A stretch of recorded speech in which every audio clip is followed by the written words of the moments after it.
सभी किसान भाइयों को मेरा नमस्कार। आशा है आप ठीक होंगे। कई सारी कॉल्स आई जिनमें एक टॉपिक पे ही बात हुई कि हम सीमन लगवाते हैं लेकिन गाय रिपीट मार जाती है। कई तो कह रहे हैं कि जी 5-5, 6-6 बार सीमन लगवा दिया फिर भी गाय प्रेग्नेंट नहीं रुकती है। क्या कारण है? सीमन खराब हैं, क्या है?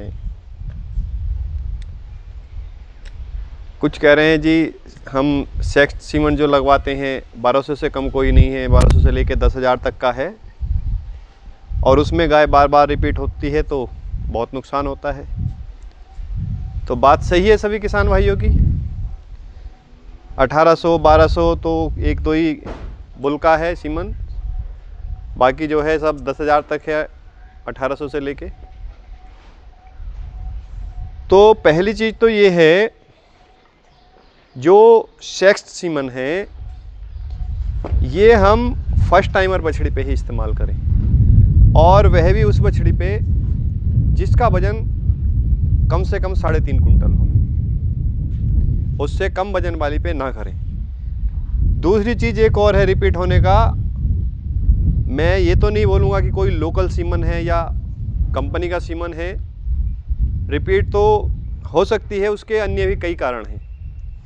तो आज हम बात करेंगे कि जब हम अपनी गाय को, मान लीजिए वो हीट में आई है और हम उसको सीमन लगवा रहे हैं, तो उस समय जो हमारी गाय है उसको उस समय तो देखना ही है, उससे पहले भी हमें कार्य करना है।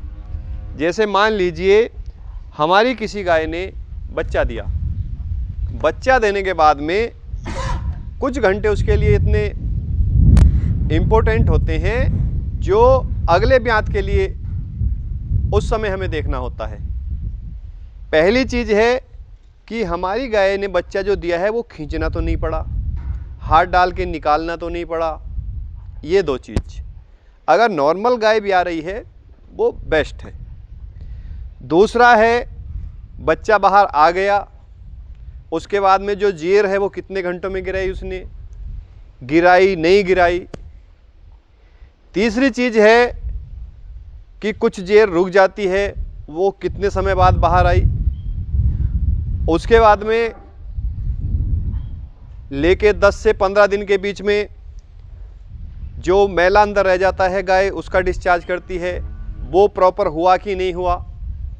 तो ये कई सारी चीज़ें जो ब्याने के टाइम से लेके और 15 दिन तक का समय है गाय का, उस समय हमें ध्यान रखना होता है कि हमारे गाय की क्या कंडीशन है। अगर हम इस समय ध्यान नहीं रखेंगे तो हमारी गाय आगे चल करके रिपीट होनी ही होनी है। तो इसमें ध्यान हमें ये रखना है कि मान लीजिए हमारी गाय बिल्कुल फ्रेश वाली, कोई समस्या नहीं है, ठीक है। अगर हमारी गाय के किसी भी कारण से हाथ अंदर डलता है, चाहे वो बच्चा फंसा हुआ है कैसे भी है, तो कई बार गाय को सेप्टिक तक हो जाती है। तो हम अधूरी जानकारी या जानकारी ना होने के कारण हम अपनी गाय का प्रॉपर ट्रीटमेंट नहीं कराते हैं और हमारी गाय आगे रिपीट मारती है। तो इसलिए जब हमारी गाय बच्चा दे तब हमें ध्यान रखना है। अगर नॉर्मल जेर गिरा दी है तो कोई दिक्कत नहीं है। जेर गिराने में समझता हूँ 4 से 6-7 घंटे में जेर आराम से बाहर आ जाती है, प्लेसेंटा जिसको हम बोलते हैं। अगर 4 से 6-7-8 घंटे में नहीं आती है तो अच्छी बात तो ये है कि जैसे ही हमारी गाय भी आती है तो हम कुछ जो है पिलाते हैं गाय को, हरीरा वगैरह, और भी कई चीज़ें हैं आपके अपने क्षेत्र के हिसाब से आप जो भी देते हैं। कुल मिला के बात यह है कि 4 से 8 घंटे में जेर बाहर आ जानी चाहिए। हम यहाँ एक और कर सकते हैं, बेडमेट का इंजेक्शन लगा सकते हैं, उससे वो भी जेर को बाहर करने में सहायक होता है। दूसरा एक और कारण है कि जेर रुकती ही क्यों है, जेर रुकने का कारण क्या है, हमें उस पर भी काम करना पड़ेगा। तो उसकी मैं एक अलग वीडियो बनाऊंगा, इसके बाद में आपके सामने आएगी, ताकि जेर रुके ही ना उस विषय में, क्योंकि वो फिर ये वीडियो ज़्यादा बड़ा हो जाएगा। तो आज हम उसके बाद में हमने बेटमेट लगा दिया। फिर अगर हमारे गाय की जेर ज़्यादा समय में, मान लो 4 से 8 घंटे के अपेक्षा वो 10-12 घंटे में बाहर आई है, या हमें लगता है कुछ थोड़ा बहुत अंदर रह गया, तो हमें ब्याने के 11वें दिन फिर से उसको बेटमेट लगाना चाहिए। उसके बाद में जब हमारी गाय मैला गिरा देती है, वो पूरे दूध पे अगर नहीं आ रही है, जो भी है वो तो आगे बढ़ गए। जब हमारी गाय इस प्रक्रिया के बाद में पहली हीट पे आती है, तो पहली हीट पे जब आती है तो हमें उसको किसी भी अच्छी दवाई से, जो आईयू वाली दवाई आती हैं, हमें अपनी गाय के यूट्रस में दवाई लगवानी है, ताकि अगर अंदर जो भी थोड़ा बहुत इन्फेक्शन है वो ख़त्म हो जाए। तो पहली हीट पे हमें सीमन ना लगवा करके अपनी गाय के जो है आईयू करानी चाहिए। बहुत सारी कंपनियों की दवाई आती है अलग अलग, कोई अच्छा डॉक्टर है उससे आप करा सकते हैं। लेकिन गाय हीट में आई, आपने डॉक्टर को बुलाया, वो सीमन लगा के चला गया। अब गाय के अंदर अगर इन्फेक्शन है तो कहाँ से रुकेगी? 101% रुकेगी ही नहीं। ठीक है जी। तो हमें पहली हीट पे सीमन ना लगवा करके अपनी गाय को उसकी आयु करानी है। अब जब दूसरी हीट पे गाय आती है तो फिर क्या है? डॉक्टर आया, सीमन लगा के चला गया? नहीं। सबसे पहले आप अपनी गाय को चेक करिए, उसका जो डिस्चार्ज है वो बिल्कुल पारदर्शी होना चाहिए। वो ना पीला हो, ना ही वो लाल रंग का हल्का सा हो, क्योंकि अगर इन्फेक्शन है तो अधिकतर हल्का सा पीला या हल्का सा लाल रंग का डिस्चार्ज करती है। अगर जरा सा भी वो पारदर्शी नहीं है, उसमें दूसरा कलर है, तो भी आपकी गाय ना के समान ही रुकेगी।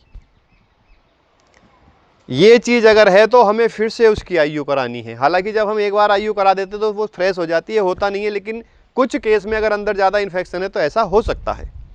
और आपकी गाय का डिस्चार्ज बिल्कुल पारदर्शी है तो आप उसको मिड हीट में, मिड हीट मतलब जब हमारी गाय हीट में आई है उसके लगभग 8 से 12 घंटे बाद, हीट का जब उतर जाए, उसकी पहचान ये होती है कि जब हीट में आएगी तो वो दूसरी गायों को परेशान करेगी, लेकिन जब मिड हीट आ जाती है तो गाय रुकने लगती है और दूसरी गाय उस पर कोई भी उसको हक करती है, उसको परेशान करती है। तो उस समय जो है हमें सीमन लगवा देना चाहिए। अगर हम गाय के सीमन लग चुका है और वो फिर भी 8 से 10 घंटे में डिस्चार्ज कर रही है तो ऐसी कंडीशन में हमें एक सीमन और लगवाना चाहिए। तो ईश्वर की कृपा अगर बनी रहती है तो गाय 101% हमारी प्रेग्नेंट रुक जाएगी। तो ये प्रोसीजर जब हम अपनाते हैं तो फिर ये चांस बढ़ जाते हैं कि हमारी गाय जो है प्रेग्नेंट रुके।